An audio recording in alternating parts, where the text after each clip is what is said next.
성도님 안녕하십니까? 한 주간도 평안히 잘 보내셨는지요? 이제 지난주를 마지막으로 여름이 다 끝나고 성큼 가을이 다가온 것 같습니다. 날이 저녁이 되면 꽤 쌀쌀해지고 이제 저녁엔 창문만 열어놓고 자도 이렇게 추위를 느낄 정도로 날이 많이 선선해졌습니다. 오늘 제가 교회 와서 성도님께 인사드리면서 성도님들이 저에게 가장 많이 인사해 주신 게 휴가 잘 다녀오셨나 봐요 라는 말이었습니다.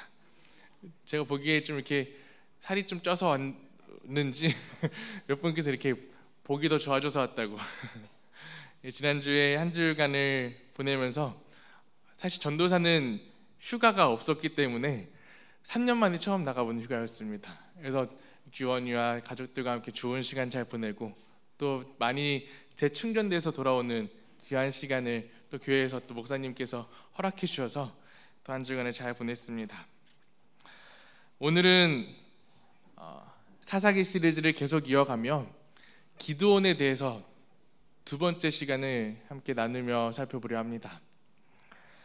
하나님의 부르심 앞에서 자신을 가장 약한 자다, 가장 낮은 자다 라고 소개하면서 자신을 낮게 여겼던 그 기드온의 약함을 지난 시간에 그 하나님께서는 굳이 그 기드온이 약하다고 하셨던 것들을 사용하셔서 하나님의 놀라운 일들을 하시는 이야기를 살펴봤습니다.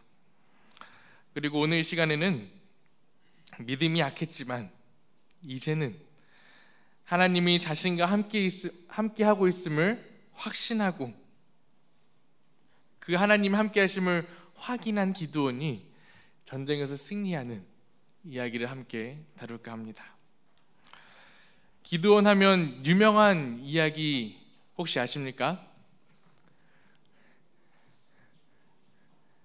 제가 아주 어렸을 때부터 성경학교 때면 그리고 부모님께 들어왔던 이야기입니다. 어렸을 때도 재미나게 읽었던 양털표징이라는 이야기, 그 이야기를 아시죠? 양털표징 사건을 통하여서 기드온은 하나님이 자신과 함께하고 계심을 확신할 수 있었습니다. 그 양털표징의 내용이 사사기 6장 26절부터 40절까지 기록되어 있는데요. 이 양털표징의 이야기를 다들 잘 아시겠지만 간략하게 이 이야기에 대해서 요약한다면은 이제 기드온이 미디안과 전쟁을 치르기 바로 직전에 하나님이 자신과 함께 하시는가 싶어 하나님께 기도한 이야기입니다. 나팔을 불어 함께 전쟁할 사람들을 다 불러 모은 채 이제 정말 전쟁 직전에 앞에 서서 하루는 기드온이 하나님께 이렇게 기도했습니다.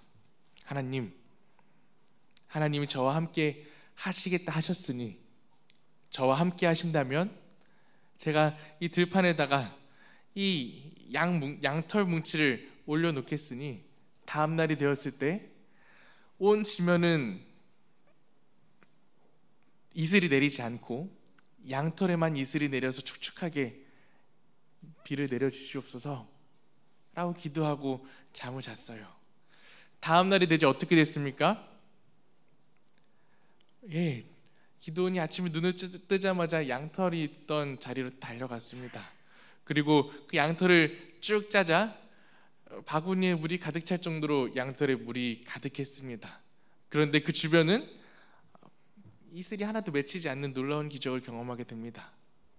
그리고 그 일을 경험했음에도 불구하고 믿음이 부족했던 기드온은 하나님께 한 번 더 기도합니다. 어떻게 해요? 하나님, 이번엔 반대로 한 번만 더 해주십시오. 다음 날이 아침이 됐을 때는 양털 빼고 온 지면에 촉촉하게 이슬이 내릴 수 있도록 주님 그렇게 기도 응답을 좀 해주세요. 그럼 제가 하나님이 저와 함께하고 계심을 확신하겠습니다. 그 다음 날이 됐어도 하나님은 기드온이 바랐던 대로 양털을 제외한 나머지 지면에 촉촉하게 이슬이 내려주심으로 기드온과 함께하고 계심을 확인시켜 주셨습니다. 기드온은 이 사건을 통하여서 하나님이 나와 함께 하시는 나를 정말로 느끼며 경험하며 확신할 수 있게 됩니다. 이제는 전쟁을 하기 위해 나팔을 불어 사람들을 모았습니다. 두려움에 동굴에 숨어 있었고 산속에 숨어 지냈던 많은 사람들이 그 나팔 소리를 듣고 하룻샘이라고 하는 곳으로 모이기 시작했습니다. 하룻샘이라고 하는 그 위치는 어떠한 곳이었냐면은 미디안 적군의 진영과 모래산, 그렇게 높지 않은 언덕산 하나를 두고 바로 건너편에 있었던 하룻샘, 적군과 아주 가까운 위치에 진을 친 것입니다. 그곳에 백성을 모았을 때에 그 나팔 소리 듣고 몇 명의 이스라엘 백성들이 모였겠습니까? 얼마나 모였을 것 같은가요? 성경에는 그곳에 모인 백성의 무리가 3만 2천 명이라 기록되어 있습니다. 많이 모였습니까? 네, 많이 모였습니다. 3만 2천 명을 상상해 보십시오. 굉장히 큰 무리입니다. 그렇다면 이 기드온은 3만 2천 명의 군사를 이끌고 적군 미디안과 싸워야 합니다. 그렇다면 적군은 한 몇 명쯤 됐을 것 같으십니까? 성경에는 미디안 족속의 군사들의 수에 대해서 이렇게 대략적으로 기록하고 있습니다. 사사기 8장 10절을 보면 모든 군대 중에 칼든 자가 12만 명이 죽었고 그 남은 1만 5천 명 가량은 그들을 쫓아 거기 있더라. 대략적으로 한 몇 명 정도 된다고요? 칼든 자 12만 명과 그리고 남아있던 자 1만 5천 명, 총 다 합치면은 대략적으로 13만 5천 명 정도의 군사가 있었던 게 미디안이었습니다. 이스라엘 백성들과 비교했을 때 한 몇 배 정도 차이 납니까? 3만 2천 명의 이스라엘 백성의 군사력과 미디안의 군사력은 4배 이상의 차이가 나는 그런 상황이었습니다. 성도님들이었으면 전쟁 한번 해볼 만 하시겠습니까? 한 명당 4명과 싸워야 되는 상황입니다. 사실상 전쟁을 많이 해본 장군이라면은 쉽지 않은 전쟁임을 바로 한 번에 체감할 수 있습니다. 그러나 기드온은 하나님이 함께 하심을 경험한 사사이지 않습니까? 4배 정도 차이 나는 병사들과 싸움을 이제 준비할 때에 그는 마음속으로 하나님께서 함께 하시겠다는 확신이 있으셨기 때문에 이 전쟁에서 승리할 수 있을 거란 믿음이 있었을 것이라 생각합니다. 그런데 하나님께서는 그 3만 2천 명의 군사를 보고 무엇이라 말씀하고 계십니까? 사사기 7장 2절에 있는 말씀입니다. 여호와께서 기드온에게 이르시되 너를 쫓은 백성이 너무 많은즉 내가 그들의 손에 미디안 사람을 붙이지 아니하리니. 4분의 1밖에 되지 않은 3만 2천 명의 군사들이 겨우 모였는데 하나님은 그 군사를 보고도 뭐라고요? 너무 많다고 하고 계시는 겁니다. 그러면 하나님께서 명령하시기를 어떤 사람은 다 집으로 돌려보내라고요? 두려워 떠는 사람들은 집에 돌려보내라고 하나님께서 기드온에게 명령하셨습니다. 하나님께서 3만 2천 명의 사람 중에 두려워 떠는 사람들을 집으로 돌려보낸 이유가 무엇이라 생각하십니까? 하나님께서는 그 사람들을 왜 집으로 다시 돌려보내셨을까요? 그 이유는 7장 2절에 있는 말씀을 나머지를 마저 읽으면 그 말씀 속에 숨겨져 있습니다.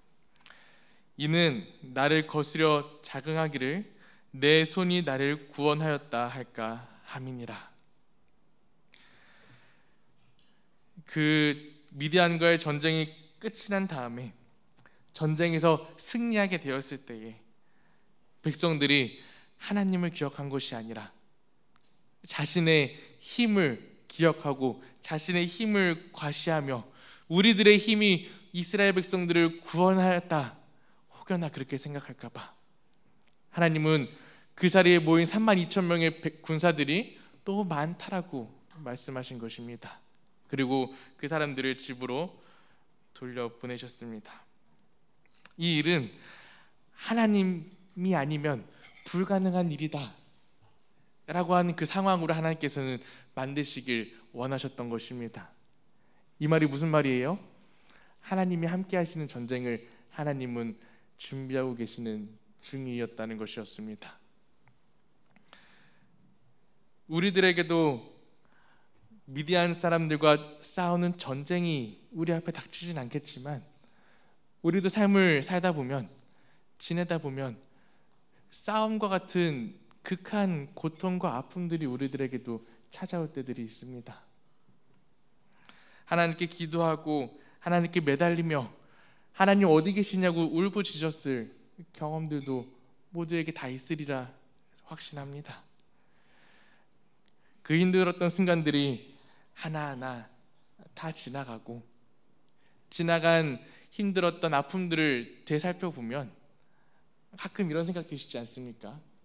아, 하나님이 이래서 그때 나에게 이런 아픔들을 주셨던 거구나. 아, 그때는 이 선택이 너무나도 나에게 힘든 선택이었지만 이제 돌이켜보니 하나님께서 나를 이 길로 걷게 하신 이유가 여기 있었구나 하는 것들을 깨달으실 때가 혹시 있으십니까? 저도 제가 지나온 일들을 되살펴보면은 하나님께서 이래서 나를 이쪽으로 인도하셨구나, 하나님께서 이래서 나에게 고난들을 허락하셨구나 깨달을 때가 참 많이 있습니다.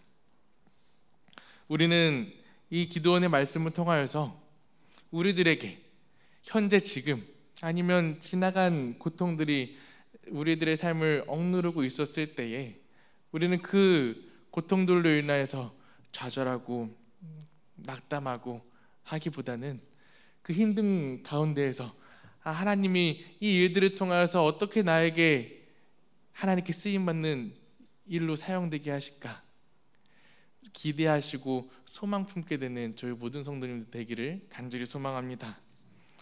저희들에게 아픔을 주시는 그 하나님은 분명히 그 일들을 통하여서 저희들이 더욱더 성장하기를, 저희들에게 아픔을 허락하신 그 하나님께서는 그 일을 통하여서 분명히 하시고자 하시는 하나님의 뜻이 있음을 꼭 기억하게 되길 간절히 소망합니다.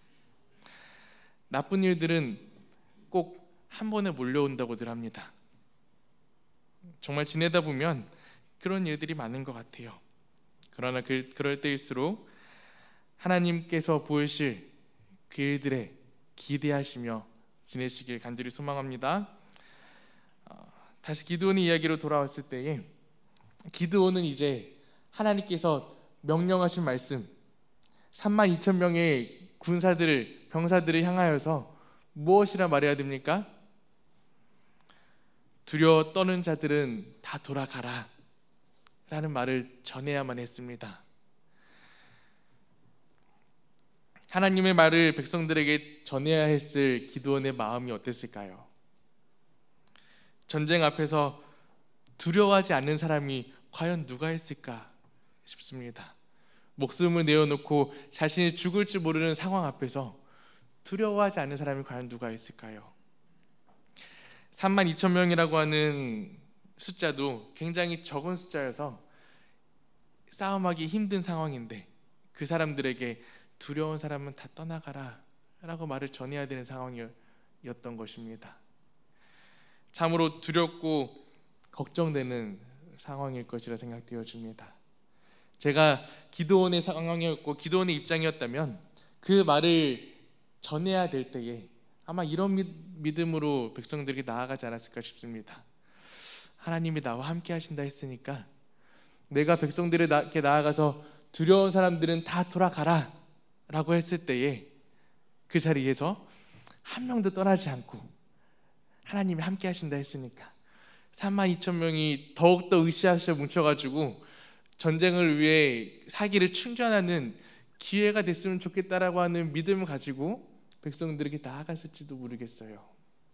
아마 기드온도 하나님의 말을 백성들에게 전하는 데 있어서 백성들이 돌아가지 않기를 간절히 바랬을지도 모르겠습니다. 그런데 기드온이 백성들에게 두려운 사람들은 다 돌아가라 라고 전하였을 때 어떻게 됐습니까? 모여있던 32,000명의 사람 중에 몇 명이요? 2만 명이 집으로 돌아갔습니다. 그 모습을 본 기드온은 심정이 어땠을까요? 참으로 막막하고 힘 빠지는 상황이 아니었을까 싶습니다. 이제는 12,000명의 병사들로 13만 명이나 되는 적군과 싸워야 되는 상황이 놓인 것입니다. 인간적인 생각으로는 전쟁에서 승리하기가 불가능해 보입니다. 그런데 하나님께서 보시기엔 어땠습니까? 7장 4절입니다. 여호와께서 또 기드온에게 이르시되 백성이 아직도 많으니 그들을 인도하여 물가로 내려가라. 거기서 내가 너를 위하여 그들을 시험하리라.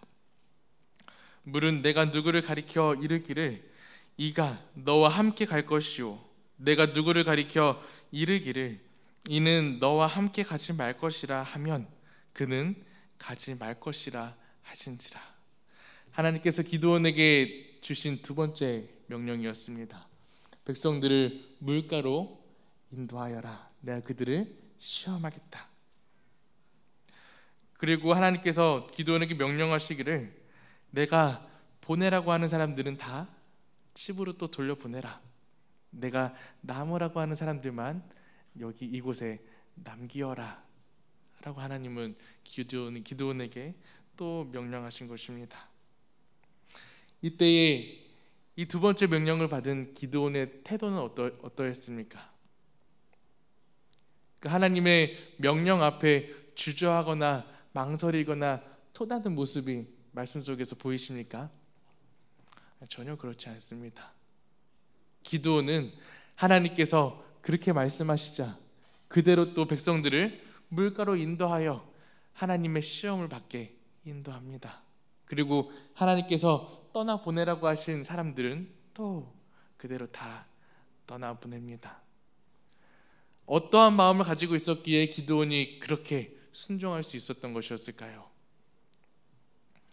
이미 전쟁에서 질 것을 생각하고 싸움을 포기한 것이었을까요? 그렇게 마음 편하게 백성들을 놓아주고 집에 돌려보냈던 것이었을까요? 결코 그렇지 않았을 것입니다.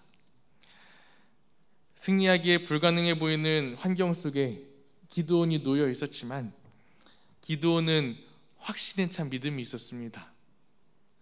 불가능한 일도 하나님이 함께 하시면 가능하다라고 하는 믿음이 기드온에게는 있었던 것입니다. 양털 표징을 통하여서 그 기적 같은 기도의 응답을 통하여서 기드온은 하나님이 나와 함께 하심을 끝까지 확신하였습니다. 그렇기에 말이 안 되고 불가능해 보이는 상황 속에서도 하나님의 말씀에 구지구대로 순종할 수 있었던 것입니다. 우리들은 어떻습니까? 성도님들의 삶 속에는 기드온과 같이 하나님께서 나와 함께 하심을 증명을 보이시고 양털 표징과 같이 나에게도 하나님이 살아계심을 증명해 보이신 기적과 같은 일들이 혹시 있으신지요? 혹시 그런 경험들이 있으시다면 우리들이 함께 모일 때마다 소그룹을 할 때마다 그러한 귀한 경험들을 함께 나누며 은혜가 되는 시간들이 많이 있었으면 좋겠습니다. 그런 일들이 그 경험을 한 나의 신앙을 성장시킬 뿐만 아니라 그 경험을 듣는 우리 모두에게 감화가 있고 은혜가 있는 시간일 것이기 때문입니다. 저도 하나님이 함께 하신다라고 하는 경험을 했던 적이 몇 번 있는데요. 그중 한 번의 이야기를 한 사건에 대해서 이야기해 드리도록 하겠습니다. 제가 대학교 4학년 때 3학년 때의 일이었습니다. 제가 학교 다닐 때 스트레스를 받고 머릿속이 복잡하고 하면은 다른 사람들과 이렇게 섞여 있고 막 이야기하고 하기보다는 혼자 있으려고 하는 성향이 좀 있습니다. 그래서 뭔가 머리가 복잡하고 힘든 일이 있으면은 제가 흔히 찾아가곤 했던 것이 삼육대학교에 있는 그 호수 제명호에 올라가는 것을 참 좋아했습니다. 특히 밤에 올라가는 것을 좋아했습니다. 사실상 위험해서 그러면 안 되는 일이긴 하지만 그 어두컴컴한 중에 아무도 없는 그 조용한 곳에 올라가서 기도하고 그곳에서 생각을 정리하고 내려오는 일을 참 좋아했었습니다. 제명에 밤에 올라가 보신 분들은 아시겠지만 가로등이 하나도 없는 길입니다. 그래서 처음에 그곳에 올라가고자 마음 먹고 올라갔을 때는 후회하면서 올라갔습니다. 남자가 혼자 올라가도 너무 무섭더라고요. 그래서 처음에 올라가고 할 때는 막 아는 찬미가들을 다 큰 소리로 불러가며 어차피 아무도 없으니까요. 찬미를 불러가며 호수에 올라가서 기도하고 또 내려올 때는 찬미를 또 불러가면서 내려오곤 했습니다. 물론 지금은 많이 오르락 내리락 하다 보니까 그런 두려움은 좀 많이 사라졌지만 아직도 여전히 좀 위험하고 컴컴한 곳이긴 합니다. 어느 날 제가 전도사로 이제 봉사하고 있었던 때에 체력적으로 많이 지치고 정신적으로도 많이 힘들어서 제가 담당하고 있는 학생들에게 더 잘 못해주는 것 같은 마음이 저를 힘들게 한 적이 있었습니다. 그래서 화요 예배가 끝이 나고 기숙사에 가서 옷을 갈아입고 그 마음들이 계속 저를 힘들고 답답하게 하다 보니까 내가 전도사로서 자격이 없나 싶을 정도의 생각이 들고 막 눈물이 날 것 같더라고요. 그래서 그때 안 되겠다 싶어서 밤 10시가 넘은 그때에 혼자 또 옷을 입고 그 제명으로 올라가기 시작했습니다. 그때 시간이 아마 10시가 조금 지난 시간이었을 텐데 그 길을 걸어가고 있었습니다. 근데 그날도 여전히 그 길이 무서웠던지라 올라가면서 하나님께 큰 소리로 기도하면서 올라가고 있었습니다. 그 제명으로 제가 좋아하는 이유 중 하나가 큰 소리로 기도하고 큰 소리로 찬양을 하고 해도 아무도 없어서요 부끄러운 줄 모르고 그렇게 기도를 합니다. 그래서 그 길을 기도하면서 올라가고 있었는데 제 기도 소리보다 더 큰 소리들이 주변에서 들리기 시작하는 겁니다. 삼육대학을 잘 아시는 분은 아시겠지만 삼육대학 바로 산 너머에는 군부대가 있습니다. 그래서 가끔 밤에 야간 사격 훈련이 있는 날이면요 밤에 그렇게 총을 쏩니다. 그러면 그 총소리가 산을 타고 더욱더 울려가지고 이 제명에 올라가는 그 산에서는 정말 마치 전쟁이 난 것 같은 소리가 사방에서 들려오곤 합니다. 총알이 여기서 막 절로 날아가는 소리가 들리고요 막 대포를 쏘는 듯한 소리들이 사방에서 들리는 것입니다. 안 그래도 힘들었던 중에 그러한 소리들이 기도를 방해하자 더욱더 마음이 무거워지고 힘들어지기 시작했습니다. 그래서 그때 문득 제가 하나님께 기도했던 것이 이것이었습니다. 하나님, 제가 너무 힘들어서 하나님께 기도를 좀 하고 싶은데 이 소리 좀 잠시라도 멈춰주시면 안 되겠습니까? 라는 기도를 하나님께 했습니다. 어떻게 됐을까요? 정말로 깜짝 놀랄 정도로 하나님께 하나님 이 총소리를 좀 멈춰주시면 안 되겠습니까? 라고 하는 말이 끝나자마자 정적이 흘렀습니다. 그래서 가다가 기도하다가 눈을 뜨고 그 자리에 멈춰가지고 우연이겠지 설마 하는 부족한 믿음이 들어서 그 자리에서 몇 초 동안 이렇게 잠시 서 있었습니다. 그런데도 소리가 나지 않자 걸으면서 감사 기도를 하면서 걷기 시작했습니다.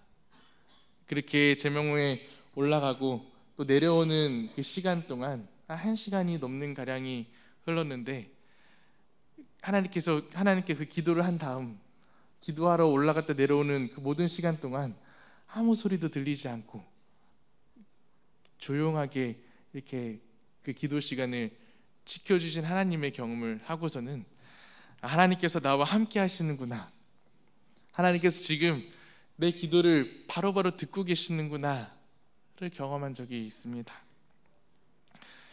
그러한 경험을 하고 나니까 다시금 내려와서 이제 전도사로서 이제 친구들을 만나고 학생들을 만나고 할 때에 못할 게 없을 듯한 자신감을 회복하고 내려왔습니다. 더욱더 열심히 있게 생활하게 되고 더욱더 이제 말씀에 집중하게 되었던 경험을 한 적이 있습니다. 지금도 그때 생각을 하게 되면은 가슴 뛰고 너무 놀랍고 신기한 경험이 아닐 수 없습니다. 하나님이 나와 함께 하신다 라는 생각을 매 순간 하며 하나님의 함께 하심을 매 순간 느끼고 산다면 우리들의 삶이 어떻게 변할 것 같으십니까? 지금과는 분명 많이 다른 부분들이 저희들의 삶 속에 보여질 것입니다. 기드온의 변화된 모습을 통해서 우리가 배울 수 있는 것은 소극적이며 약한 믿음을 가졌던 그가 하나님이 함께 하신다라는 확신을 가졌을 때에 그가 보여준 모습은 우리들에게 참으로 하나님과 함께하는 사람이 어떻게 변화되는지에 대한 교훈을 저희들에게 보여주고 있는 것입니다. 그렇다면 어떻게 해야 우리들의 매 순간 매 삶에 하나님이 함께 하신다는 것을 느끼며 살 수 있을까요? 어떻게 하면 하나님이 함께 하신다는 것을 느낄 수 있으시겠습니까?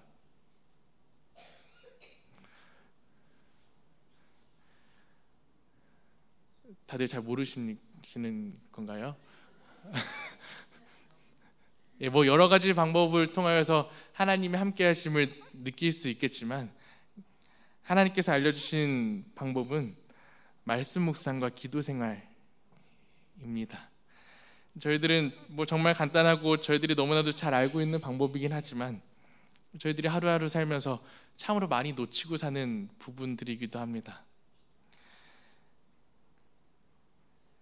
하루를 바쁘게 지내다 보면 저도 아침에 말씀 묵상하는 일이건 매 순간 이게 하나님께 기도하는 일을 놓치고 잊고 살 때가 참 많은데요.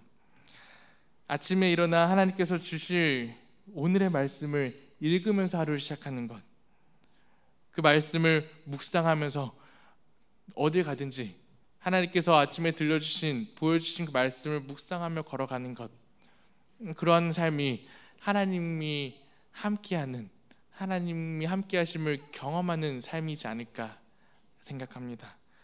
그리고 길을 걸으면서도 운전하면서도 어떤 목사님은 방문을 열면서도 기도한다고 하시더라고요. 방문을 열면서도 매 순간 하나님께 기도하고 사는 삶이 이 땅에 살고 있지만 하나님이 함께 하심을 느끼며 믿으며 사는 삶이지 않을까 생각합니다. 하나님의 말씀을 귀 기울이는 일이, 그리고 우리가 하나님께 기도하는 일이 우리의 삶에서 가장 우선시되고 가장 중요하게 여겨지는 시간이 되길 간절히 소망합니다. 그로 인해서 우리와 함께 하시는, 그리고 이 마석교회와 함께 하시는 그 하나님을 느끼며 경험하게 되는 그 축복이 저희 모두에게 가득히 내려지길 간절히 소망합니다. 다시 기드온의 이야기입니다. 물가로 인도된 사람들 중에 하나님께서는 몇 명만 남기셨습니까? 300명만 남기셨습니다. 이 300명을 남기게 된 기준은 무엇이었죠? 물가에서 물을 어떻게 먹은 사람들만요? 손으로 물을 떠마셨던 사람들만 하나님은 남기셨습니다. 무릎을 꿇고 개처럼 이렇게 물을 핥아 먹은 사람들은 다 집에 돌려보낸 것입니다. 왜 그랬을까요? 저도 참 이게 의문이었습니다. 그러나 성경 주석을 살펴보면 이렇게 기록하고 있습니다. 제가 읽어드리겠습니다. 시냇가에 다다른 사람들은 곧장 내를 건너 멀지 않은 곳에 있는 반대편 적진을 향해 진격할 것으로 생각했음이 분명하다. 소수의 사람들은 교전에 들어가려는 열망으로 내를 건너면서 그냥 손으로 물을 조금 떠서 마시고는 신속하게 앞으로 나아갔다. 다른 이들은 임박한 전투로 인해 두려워하며 승리하리라고는 거의 기대하지 않았던 차에 거기서 잠깐 멈칫거릴 빌미를 찾았다. 그들은 꿇어 앉아서 느긋하게 물을 마셨다. 급히 손으로 물을 조금 떠서 적진을 향해 가면서 물을 마신 이들의 숫자는 고작 300명뿐이었다. 라고 성경 주석엔 기록하고 있습니다. 하나님께서 선택하신 300명의 사람이 어떠한 사람들이라고요? 두려움이 없었던 300명이었습니다. 매우 열악하고 불가능해 보이는 상황 속에서도 기드온과 같이 하나님이 우리와 함께 하실 것을 확신했던 사람들이 300명의 사람들이었습니다. 우리에게도 이와 같은 믿음이 필요하지 않나 싶습니다. 기도를 통해서 매 순간 하나님께 물어보고 하나님께서 말씀해 주신 말씀대로 살았던 기드온처럼, 하나님의 응답을 간절하게 기다렸던 기드온처럼 기도를 우리 삶에 있어서 가장 중요한 일로 생각하시며 하나님의 말씀대로 행하시고 사시는 저희 모두가 되길 간절히 소망합니다.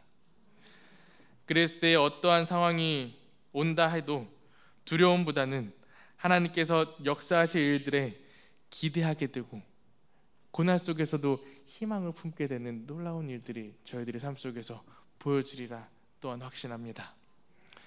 기드온은 우리와 같은 선정을 가지고 있었던 사사였습니다. 용감하지도 않았고요, 믿음이 그렇게 있지도 않았습니다. 하나님의 부르심 앞에서는 자기 자신은 가장 작은 자이며 가장 낮은 자라고 하며 자신 없어 보이는 모습도 하나님께 보였던 사사가 기드온이었습니다. 그런데 그가 하나님이 함께 하신다라는 확신을 얻자 그는 이스라엘 백성을 미디안에서부터 구원한 사사가 되었습니다. 그리고 300명이라고 하는 말도 안 되게 적은 숫자의 병사를 이끌고 13만 명이 넘는 병사들을 무찌르고 싸움에서 승리한 사사가 기드온입니다. 불가능을 가능케 한 그는 하나님이 자신과 함께함을 매 순간 믿었던 사사였습니다. 기드온과 함께 하신 그 하나님께서는 오늘도 우리와 함께 하신다 약속하고 계십니다. 그 하나님의 능력을 꼭 믿게 되길 소망합니다. 그 하나님께 꼭 모든 문제들을 의지하시게 되길 간절히 소망합니다. 우리들에게도 기드온과 같은 믿음이, 그리고 기드온과 함께 했던 그 300명의 용사들과 같은 그들의 믿음이 우리들의 마음속에도 생겨나기를 간절히 소망합니다. 승리를 경험하게 하는 힘, 백성을 구원하는 힘, 죄에서 자유를 얻게 하는 힘, 그런 힘들은 저희들에겐 있지 않습니다. 오직 그러한 능력은 하나님에게만 있는 힘들입니다. 우리의 힘대로 살고자 발버둥 치는 것이 아닌 우리와 함께 하시겠다고 하시는 그 하나님의 말씀을 믿으시고 그 말씀을 의지하시며 우리가 하나님과 함께 하는 것이 우리의 자랑이고 우리의 힘이 되길 간절히 소망하며 오늘 말씀 줄이도록 하겠습니다.